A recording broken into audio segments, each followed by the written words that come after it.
जाने अनजाने में जब हमसे कोई गलती हो जाती है तो ज़िंदगी हमें उस गलती से उभरने का, उस गलती से संवरने का एक मौका ज़रूर देती है।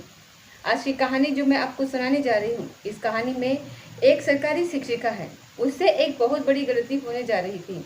ज़िंदगी ने उसको एक संभलने का मौका दिया, मगर उसने उस अवसर को इग्नोर कर दिया, उस पर ध्यान ही नहीं दिया। हालांकि उसके परिवार ने भी इस अवसर को देख लिया था, मगर उन्होंने भी ध्यान नहीं दिया। अब वो एक ऐसे दलदल में फंस जाती है जहाँ से निकलकर वापस आना शायद नामुमकिन साबित हो रहा था। हालांकि वहाँ से उसने भागकर अपनी जान बचाने की कोशिश की, मगर अब उसके जान पर ही नहीं बल्कि पूरे फैमिली की जान पर बन आई है।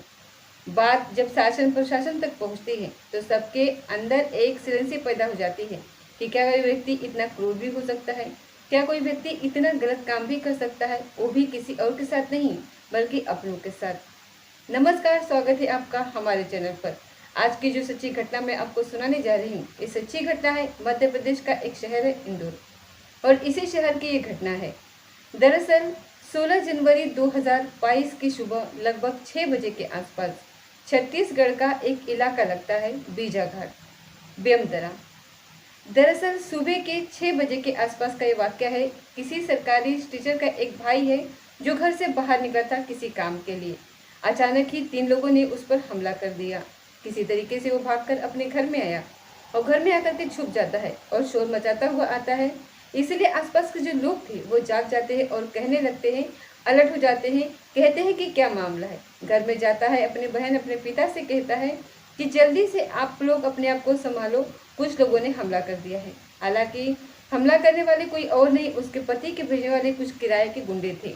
उनसे बचने की वो कोशिश करते हैं।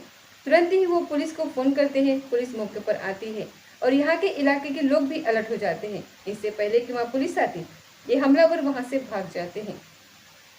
पुलिस जब इनको अपने पास बुलाती है और पास बुलाने के बाद इनसे पूरी जानकारी जुटाने की कोशिश करती है, तब आखिरकार जो सच है, जो जानकारी थी, वो निकल कर सामने आती है। तो वाकई ही रोंगटे खड़े कर देने वाली कहानी है। दरअसल कहानी शुरू होती है सन 2019 से, और एक लड़का है जिसकी उम्र अभी लगभग 45 साल के आसपास है। लेकिन उसने एक मैट्रिमोनियल पर अपनी आईडी बनाता है और उस आईडी में वो अपनी डेट ऑफ बर्थ 1974 की जगह 1985 दर्ज करवाता है। उसमें लिखता है कि वो तलाकशुदा है और उसको एक खूबसूरत सी, एक अच्छी सी बीवी चाहिए, पत्नी चाहिए। पेशे से वो खुद को बिल्डर बताता है और लगभग सालाना वो 1 करोड़ रुपए से ज़्यादा कमाता है। इस कमाई को देखने के बाद शायद कोई भी व्यक्ति, कोई भी महिला, कोई भी परिवार आसानी से इम्प्रेस हो जाएगा। ऐसा ही हुआ इस सरकारी शिक्षिका के साथ, जिसका नाम होता है लता। लता ने जब इसकी प्रोफाइल देखी तो प्रोफाइल देखने के बाद मैट्रिमोनियो पर तो बातचीत हो रही थी और फेसबुक पर इसने रिक्वेस्ट भेज दी, और रिक्वेस्ट भेजने के बाद यहाँ से इनकी दोस्ती की शुरुआत हो जाती है। दोस्ती कहीं ना कहीं प्यार में बदल जाती है और फिर ये दोनों एक दूसरे से एक रिश्ते में, एक बंधन में बनने के लिए तैयार हो जाते हैं। और वो दिन भी आ जाता है 24 अक्टूबर 2019। छत्तीसगढ़ की राजधानी रायपुर में एक आलीशान होटल के अंदर दोनों की धूमधाम से शादी होती है। मगर एक बात जो थी इस शादी के अंदर, जिस पर शायद घर वालों ने गौर किया था और शायद लड़की ने भी गौर किया था, मगर इस गौर करने वाली बात को इन्होंने कहीं ना कहीं इग्नोर कर दिया। इग्नोर करने वाली बात ये थी कि लड़की वालों की तरफ से रिश्तेदार, दोस्त, मिलने वाले आसपास के सभी लोग थे, मगर लड़के की तरफ से कोई भी शामिल नहीं था। वो सिर्फ अकेला आया था। उस लड़के से सवाल भी पूछा कि तुम अकेले क्यों आए हो, तुम्हारे परिवार में माँ बाप, भाई बहन, रिश्तेदार क्या कोई नहीं है? तो उसने कहा कि कोई भी मेरी इस रिश्ते को लेकर के खुश नहीं है, क्योंकि मैंने इस रिश्ते के बारे में पहले ही इतला दी थी कि मैं लता से शादी करना चाहता हूँ। तो लोग खुश नहीं हैं और शादी में आने से इनकार कर रहे हैं, मगर शादी हो जाएगी, साथ रहेंगे तो परिवार वाले मान जाएंगे। सरकारी टीचर के घर वालों ने इस बात को इग्नोर कर दिया और इस पर ज़्यादा गौर नहीं किया, क्योंकि वो एक अच्छे परिवार से बिलोंग करता था, एक रईस खानदान से वो ताल्लुक़ रखता था। शादी हो जाती है धूमधाम से और रायगढ़ में ये 2 दिन यहाँ पर रहते हैं धूमधाम से। जैसे एक औपचारिकता होती है शादी के बाद, वो सारी औपचारिकता पूरी करने के बाद सुहागरात मनाते हैं और सीधे यहाँ से चले जाते हैं इंदौर।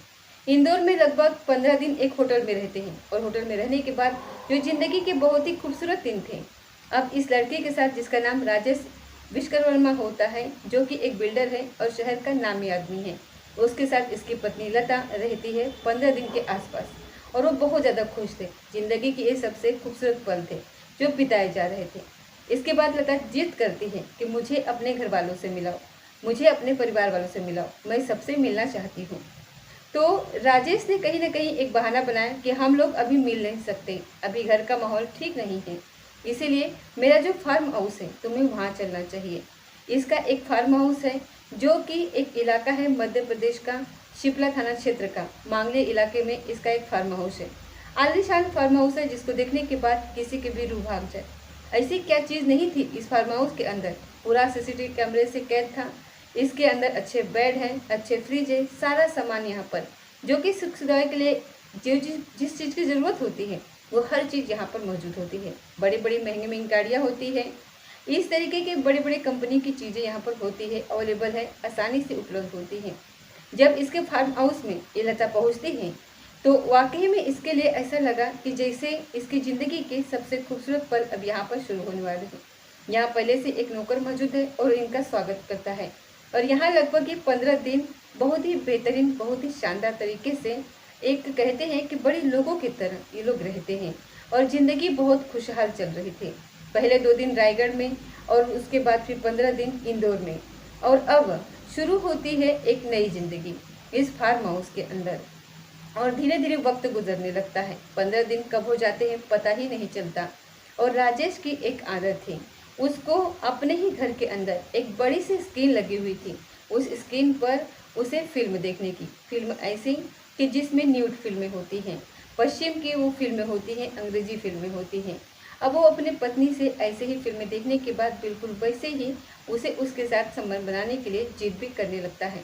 शुरुआत की जिद थी, बाद में उसने प्यार से किसी भी तरीके से अपने पत्नी को मना लिया और उसके साथ वैसे ही वो रिलेशन में रहने लगा जैसे उस अंग्रेजी फिल्मों के अंदर वो अंग्रेजी लोग करते थे। शुरुआत में उसने नाकुर नुकुर की, लेकिन उसके बाद वो दिन जब गुजरने लगते हैं, अब तक तो जिन दिन थे, इसके बाद जो कहानी शुरू होती है वो वाकई में बहुत भयानक होती है, जिसकी शायद लता ने कभी कल्पना भी नहीं की थी कि उसके साथ कुछ ऐसा होने वाला था। पहले दिन उसका एक दोस्त आता है, विपिन भदौरिया, जो कि नागदा का रहने वाला होता है। उस दोस्त को ये दोनों खाना खिलाते हैं, साथ रहते हैं, और साथ ही वो कहता है कि आज लता तुम्हारा डांस देखने का मन कर रहा है, और वो भी डांस देखने के लिए उसने कपड़ों की जो मांग की थी वो खत्म कर दी थी कि तुम्हारे तन पर कपड़ा नहीं होना चाहिए। कपड़े थे तो वो चीज़ थोड़े से हिस्से पर प्राइवेट पार्ट को ढकने के लिए होते थे। ये पहला दिन था, लता ने विरोध किया, और विरोध करती भी कहाँ से, उन्होंने उसके साथ शस्त्र के नोक पर उसके साथ उन्होंने वो काम करना शुरू कर दिया था। अभी तक इसका पति इसके साथ अननेचुरल सेक्स करता था, उसके साथ वो सारी हरकतें करता था जो कि उस फिल्म में होती थी। अब ये पहला दिन था विपिन भदौरिया के साथ, जो भी इसका दोस्त भी शामिल हो जाता है, और यहाँ से शुरू होता है इस कहानी का नंगा नाच। ये पहला दिन था, ये मान जाती है, पहला दिन अपने दोस्त को ये परोस देता है, वो भी उसके साथ वही काम करता है जो अब तक काम पति कर रहा था। अब यहाँ से इसके साथ जो गलत हरकतें जो थी पहले दिन शुरू हो जाती है। अगले दिन नया दोस्त आता है, नया दोस्त आता है इसका, और इसका जो होता है वो वीर, वो भी अगले दिन फिर दूसरा दोस्त आता है अंकिश पटेल। साथ ही यहाँ से पहले से एक नौकर मौजूद था, और शायद ही ऐसा कोई दिन था। अब यहाँ पर दोस्तों का आना जाना सिलसिला शुरू हो जाता है। दोस्त सब मिल करके न्यूड फिल्में देखते थे, और न्यूड फिल्में देखने के बाद लता के साथ वो एक साथ गंदी फिल्में, गंदी हरकतें करते थे, उसके साथ हर तरीके की हरकत करते थे, और सिगरेटों से उसको दागना भी शुरू कर दिए। कोई ऐसा हिस्सा होगा जहाँ पर लता के शरीर पर उसके दागने के निशान न हो। अब उसकी जातियाँ, उसकी जो हैवानी थी, बेरहमी थी, ये अब इसके प्रति बढ़ने लगती है, और इस कदर बढ़ती है कि वो बचने के लिए तमाम कोशिशें करती है, क्योंकि ये जो पूरा इलाका था, पूरा फार्म हाउस था, वो सीसीटीवी कैमरे में कैद था, और उसने उस फार्म हाउस को अपने मुट्ठी में कर रखा था।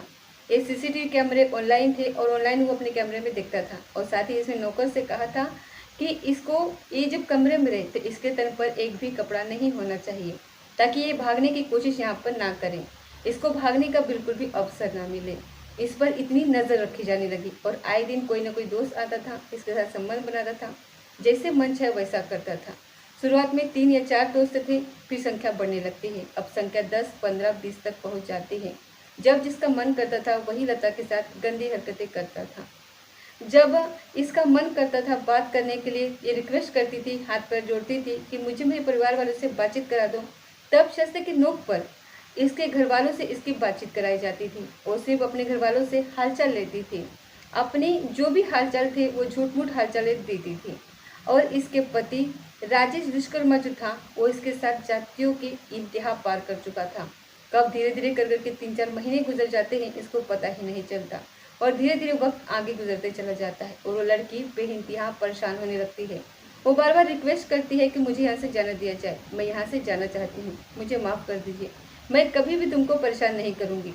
बहुत सारी बातें थी, चाहे उसके रोने की बात हो चाहे कुछ भी हो, मगर राजेश विश्वकर्मा और उसके दोस्तों पर इस पर कोई असर नहीं पड़ रहा था। अब यहाँ पर न केवल लता के साथ ऐसा होता है बल्कि शहर के अन्य लड़कियों को भी यहाँ बुलाया जाता था, उनसे भी नंगा नाच कराया जाता था। ऐसा कोई दिन नहीं था जब लता को यहाँ पर उससे ऐसा गलत काम ना कराया जाता हो और उसको डांस ना कराया जाता हो, साथ ही सामूहिक रूप से उसको फिल्म फिल्में ना दिखाई जाती हो। लेकिन एक दिन ऐसा भी आता है जब लता के रिक्वेस्ट को स्वीकार कर लिया जाता है, एक्सेप्ट कर लिया जाता है। उसका पति मान जाता है और कहता है कि यदि तुमने ये सारी बातें किसी को बताई अपने घर अपने मायके जाकर के, तो तुम्हारे साथ वो हश्र किया जाएगा जो तुमने कल्पना नहीं की। जो तुम्हारी वीडियो बनाई गई है, क्योंकि ये गलत काम करते थे, गलत वीडियो बनाते थे इस पर दबाव बनाने के लिए। एक के बाद इसके तमाम वीडियो इसके मोबाइल में अपलोड हो चुकी थी। साथ ही जब ये अपने मायके जाती है तो इसे कहा जाता है कि न केवल तुम्हारे वीडियो को सोशल मीडिया पर अपलोड कर दिया जाएगा बल्कि तुम्हारे पूरे परिवार वालों को भी मार दिया जाएगा। ये अपने मायके चली जाती है और मायके जाकर के चुपचाप रहने लगती है। हालांकि इसने अपने परिवार से, अपनी माँ से, अपने भाई से किसी से भी कोई बात नहीं बताई थी कि इसके साथ ऐसा जुर्म वहाँ पर हुआ है। मगर कुछ दिन के बाद एक जो इसका दोस्त होता है विपिन भदौरिया, लगातार थाना क्षेत्र का रहने वाला होता है, उसका राजेश विश्वकर्मा जो होता है उसको सीधा उसके इलाके में भेजता है और उसे कहता है कि उसे वापस लेकर के आओ, नहीं आती है तो इसको मार डालो। तो ये पिछले 15 दिन से लगातार इसकी रैकिंग कर रहे थे और रैकिंग करने के बाद एक दिन ऐसा भी आता है जब इसका भाई घर से निकलता है तब उस पर वो हमला करने की कोशिश करते हैं। वो दिन कोई और नहीं था बल्कि यही 16 जनवरी 2021 का वाक़या है। हालांकि इसके भाई ने किसी तरह भाग के अपनी जान बचाई, इसके बहन पर भी हमला करने की कोशिश की, लेकिन तब तक पुलिस आ चुकी थी। पुलिस को देख करके ये भाग जाते हैं। पुलिस मुकदमा दर्ज करती है और इन चारों आरोपियों के विरुद्ध, जिसमें अंकित बघेल, विवेक विश्वकर्मा होता है, विपिन भदौरिया, राजेश मिश्रा, इनके खिलाफ मुकदमा दर्ज कराया जाता है धारा 376 के मामले में।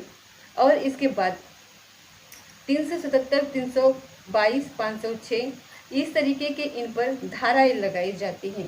पुलिस जब इनकी गिरफ्तारी के लिए दबिशें देती है तो ये ज़्यादा दूर भाग नहीं पाते। आखिरकार पुलिस इनको बहुत कम समय में अपने गिरफ्त में ले लेती है और इनसे पूछताछ करती है। और इस फार्म हाउस की तलाशी जब ली जाती है तो इस फार्म हाउस पर बहुत सारे सबूत मिलते हैं। ऐसी कोई चीज़ नहीं थी जो यहाँ पर इन्हें ना मिले। फिर मामला नगर निगम तक पहुँचता है और इस इलाके के डीएम तक पहुँचता है और डीएम जो होते हैं और साथ ही एसपी धर्मेंद्र सिंह जो होते हैं, ये दोनों मिल करके इस मामले की जांच कराते हैं और ये जो फार्म हाउस है जो सही है या फिर गलत है, तो ये कागजों में निकलता ही नहीं है। इसलिए इस पर बुलडोजर चला करके इसको गिरा दिया जाता है। साथ ही इन लोगों को गिरफ्तार करके इन्हें जेल भेज दिया जाता है। इस मामले की जाँच पड़ताल करते हैं। ये जानकारी मिलती है इनके मोबाइल से सीढ़ियाँ निकालने के बाद कि जो भी लड़कियाँ थी, जिन भी दोस्तों को यहाँ पर बुलाया जाता था, गलत काम किया जाता था, सबको पकड़ लिया गया। काश इस लड़की ने पहले दिन ही हिम्मत जुटाई थी, जिस दिन इसकी शादी हुई थी, जब ये अकेला आया था, तब शायद ये लड़की, ये महिला रिक्शा के साथ ऐसा नहीं होता। और अपनी जानकारी के लिए आपको बता दूं कि जब इसके फार्म हाउस को गिराया जा रहा था, जब भी पुलिस यहाँ पर कार्रवाई कर रही थी, तो अचानक ही इसकी पहली बीवी प्रकट हो जाती है अपने 3 बच्चों को लेकर के और वो कहती है कि हम दोनों का तलाक नहीं हुआ है, ये अयास किस्म का इंसान है, गलत किस्म का इंसान है, मगर मेरे बच्चों का क्या गलती है, आप इस फार्म हाउस को क्यों गिरा रहे हो। मगर हैरान करने वाली ये बात है कि अगर इसको फार्म हाउस की चिंता थी, अपने पति की चिंता थी, तो क्या बीच में एक बार भी ऐसा मौका नहीं आया कि वो आकर के अपने पति की हरकतों को उस फार्म हाउस पर या फिर इसका पति कहाँ पर रहता है ये जानकारी जुटाने की कोशिश नहीं की। लेकिन पहले पत्नी ने ऐसी कोई जानकारी जुटाने की कोशिश नहीं की। पत्रकारों से बातचीत करने के बाद पता चलता है कि इसके पत्नी ने अपने इस पति के फार्म हाउस को बचाने के लिए प्रशासन को गुमराह करने की कोशिश की। लेकिन जो मध्य प्रदेश के मुख्यमंत्री थे, उनके आदेश के बाद इस पे फार्म हाउस को तहस नहस कर दिया जाता है और इसके संपत्ति की जांच की जा रही है कि इसने कहाँ कहाँ पर संपत्ति रखी गई है। उसको खत्म करने की पूरी कोशिश की जा रही है। मगर लता की ज़िंदगी में जो हुआ है उसको शायद कभी भुलाया नहीं जा सकता। लता के प्राइवेट पार्ट पर सिगरेट के दागे भी इतने निशान थे कि शायद पूरी ज़िंदगी में वो खत्म नहीं किए जा सकते। हालांकि वो एक अच्छी ज़िंदगी जी सकती थी क्योंकि वो सरकारी नौकरी थी, उसके पास सरकारी टीचर थी। हालांकि उससे थोड़ा सा लालच आ जाता है और उसने राजेश विश्वकर्मा को अपने पति के रूप में स्वीकार किया और कोई व्यक्ति ऐसा कोई सोच भी नहीं सकता जो इसके साथ हुआ है। दोस्तों, इस कहानी को सुनाने का उद्देश्य किसी को परेशान करना नहीं है, किसी का दिल दुखाना नहीं है, बल्कि आपको जागरूक करना है। आप झूठ मूठ के लालच में बिल्कुल भी ना आए, छोटा क्या बड़े के लालच में बिल्कुल ना आए। जो खुद की कमाई होती है उसी से ही ज़िंदगी बहुत अच्छे से संवर सकती है, उसी से ही आगे बढ़ सकती है। तो लता के पास तो वाकई एक ऐसा मौका था, ऐसा अवसर था जिससे वो अपने खुद की कमाई से अपने सारे सपने पूरे कर सकती थी। मगर उसने बस ऐसी झूठ मूठ की ज़िंदगी जीने के लिए जो सहारा लिया था राजेश विश्वकर्मा सर, उससे उसकी ज़िंदगी न केवल बर्बाद हुई बल्कि परिवार के बाकी लोगों की भी ज़िंदगी बर्बाद हुई। तो ये थी आज की सच्ची घटना। मिलते हैं अगले किसी सच्ची घटना के साथ, तब तक जय हिंद जय भारत।